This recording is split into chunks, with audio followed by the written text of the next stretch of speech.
Welcome to the 3x5 news, views, and reviews scribbled on index cards.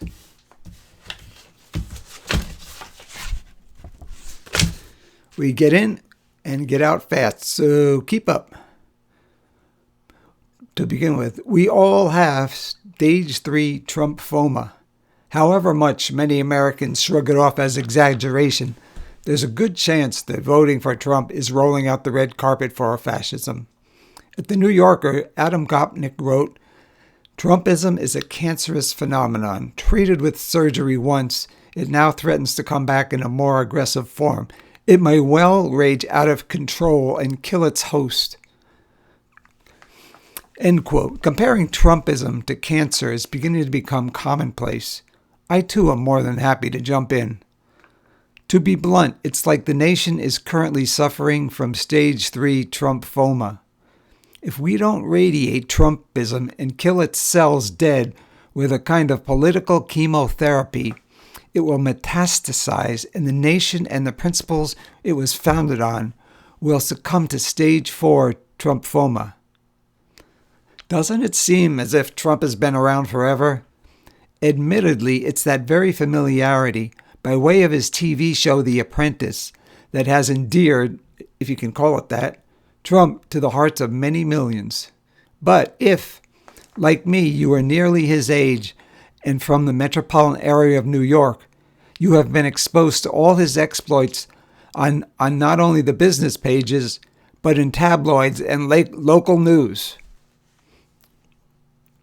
From his initial early success, buying the Plaza Hotel and redesigning it, which, in a pattern that became typical of him, turned into a business failure when he sold it and lost $83 million, to his grandiose venture into the world of casinos, also crashing and burning when he declared bankruptcy, to his insult of a university and ownership of the New Jersey Generals football teams, to calling for the Central Park Five, since found innocent, to be executed in a newspaper ad, to his marriages, which almost eclipsed all his other words. Many of us in the metropolitan area were sick to death of him just about the time that the rest of the nation discovered him when The Apprentice began its run in 2008. Or was it? Circling back to the illness metaphor, if the cancer image didn't work for you, he's like a nasty case of eczema to which he applied the salve of the Biden administration. We applied the salve of the Biden administration, but it never really went away, and now it's threatening to flare up and spread over our whole body. I am so tired of how he has taken up lodging inside my head. Why does he always have to be around? Can he please be expunged from the national scene so I can live my final years in some semblance of peace? Now we know what it's like living under dictatorships with their cults of personality. Could Jimmy Kimmel end up in a prison cell? When I was a kid, the king of late-night TV was Johnny Carson with The Tonight Show. It was pretty showbiz, the fair light, though in the late 60s Dick Cavett emerged, and he often handled the controversial. But who could ever have imagined that 3 of the top 4 network late-night hosts, Jimmy Kimmel, Stephen Colbert, and Seth Meyers, would devote their monologues to politics every single night? They have inserted themselves on the front lines of trying to halt the re-election of Trump. And one, Jimmy Kimmel, who began his career with the somewhat vulgar The Man Show, now spearheads what might be characterized as late-night activism. In the course of that, he has positioned himself directly in the sights of Trump. Now and then, Trump revisits this year's Oscars when Kimmel read a Truth Social post by Trump moments after it appeared, during which Trump criticized him and Kimmel retaliated in kind. They laugh, we laugh, but who will be laughing if Trump becomes president? Here is Adam Gopnik again from the same article. When Trump, quote, begins to pressure CNN and ABC, and they, with all the vulnerabilities of large corporations, bend to his will, telling themselves that his is now the will of the people, what will we do to fend off the slow degradation of open debate, close quote.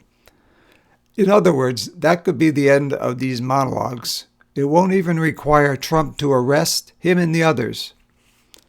They will be muzzled and put in deep freeze by edicts from management. Excuse me. We all know Kimmel won't go down without fighting until he retires from the show in 2 years. But he and the others, as well as the media and entertainment at large, may very well find out what it's like to try to assert one's freedom of speech in a country with a totalitarian government. Next. I don't know if you're aware of it, but there is a meme making the rounds of TikTok as well as mainstream media. In an aside, I have never been comfortable pronouncing it meme because it seems to come from the French, where it is pronounced meme with a circumflex, one of those carroty things, over the first E. Also, meme sounds too close to the screaming memes. Okay, so get to the point. What is the meme or mem in question then? It's that men think about the Roman Empire all the time. At first it seems like it came out of the left field or is an overgeneralization. The Washington Post reported, quote, the Roman Empire boasted a dominion that stretched across the entire Mediterranean basin and far beyond. It was a flourishing laboratory of works of art and engineering that continue to astound.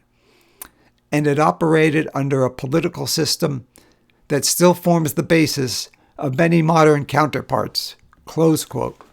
But why men? Well, said British historian Hannah Cornwell, quote, the first thing that comes to mind is an image of the Roman legion, the imperial eagle, and that sort of military aspect, along with gladiators, of course, which has a long association with masculinity and power. For anecdotal evidence, I polled myself. Yeah, all of the above, guilty as charged. I've always enjoyed reading books about the Roman Empire. For starters, you can't go wrong with another British historian, the great Mary Beard, still active, I believe. But maybe we should be thinking about it for another reason. Rome's democracy lasted 482 years, at which point Augustus Caesar made himself dictator. We may not even make it halfway there. Dating from the ratification of the Constitution, we're at 236 years. How at least Augustus, however much a dictator, began the 200-year Pax Romana and an empire that was to exist for nearly 1,500 years. Meanwhile, we are on the verge of handing over our democracy to a schmuck like Trump with no obvious consolation prize, other than being given license to hate, worth its weight in gold to many, apparently, continuing with him. You know how difficult it is for most of us to follow Trump's speeches with their garbled language, digressions, tangents, pivots, dribbling off to nothingness.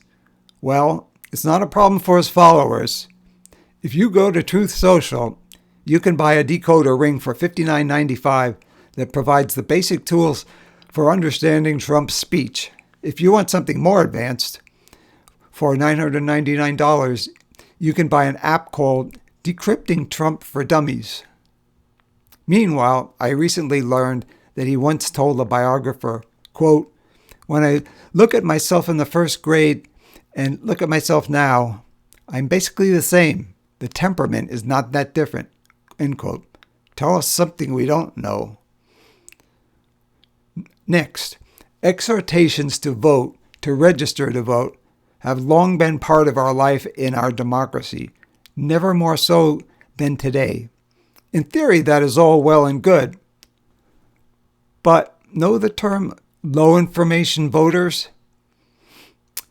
The U.S. is rife with these, and they are prepared to vote, well, without preparing to vote.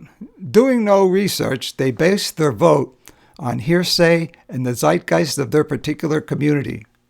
Why are we encouraging them to vote?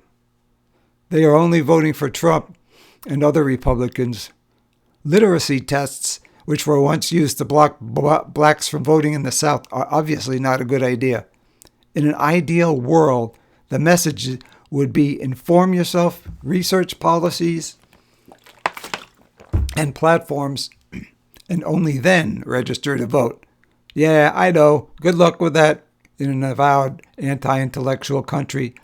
In closing, I just want to share from one-time New Orleans Mayor, Democrat Mitch Landrieu, possibly quoting someone else, about a second Trump administration. Quote, "He's going to be a lot better at being bad."